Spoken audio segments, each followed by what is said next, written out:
وانا ماشيه في رحله التعافي النفسي اتكعبلت في جمله كده برجلت لي حياتي كلها. ايه هي؟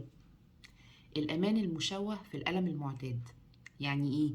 عقلنا دايما بيشجعنا اننا ندخل في التجارب اللي شبه التجارب اللي احنا مرينا بيها ايمانا منه ان ده هيحسسنا بالامان، وده للاسف بيكون راجع للتشايلد هود تروماز او صدمات الطفوله.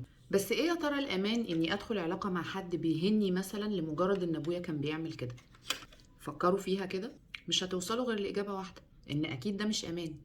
بس عقلي ابن اللذينة مهيألي إن ده نوع العلاقة اللي أنا هحس فيه بالأمان، عشان هو ده اللي أنا اتعودت عليه. ومن غير ما تحسوا ولا تاخدوا بالكم تلاقوا نفسكم بقيتوا ملطوطين في 60,000 علاقة، سواء بقى حب أو صداقة مع ناس مؤذية، لمجرد إن هم عندهم حاجة هي دي اللي مخليانا عندنا إحساس إن هم دول اللي هنرتاح معاهم وهنحس معاهم بالأمان.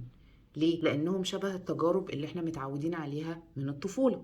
والعقل برضو ابن الذين مش سهل، ما بيحبش التغيير، بيخاف منه، بيهيألك كل الحيل الدفاعية اللي تخليكي تخافي تغيري النمط اللي انت متعودة عليه وتفضلي فاكرة ان امانك في الحتة دي، ونفضل نلف بقى حوالين نفسنا في دايرة ما بتنتهيش ومن علاقة لعلاقة وكلهم شبه بعض واحنا مش فاهمين في ايه، لغاية ما نفتكر ان العيب فينا ونفقد بقى الثقة في نفسنا ونستقل بروحنا، وفي الاخر هينتهي بينا الطريق في نفس نوع العلاقة السامة اللي بيحسسنا بالامان المزيف اللي احنا متعودين عليه من ايام الطفولة. عشان نكسر الدايرة دي لازم نبدأ في رحلة التعافي اللي من خلالها هنعرف كل ده بيحصل ليه، فبالتالي هنخبط في صدمات الطفولة عشان نبدأ نتعافى من أثرها علينا. الرحلة هتبقى طويلة وهتاخد وقت ومجهود، ساعات هتحسوا انكم احسن وساعات هتحسوا انها قلبت غم، ساعات هيبقى فيها عياط وألم وساعات هتحسوا براحة، وفي اوقات هتحسوا فيها بالوحدة لانكم بدأتوا تبعدوا عن الناس المؤذية اللي في حياتكم.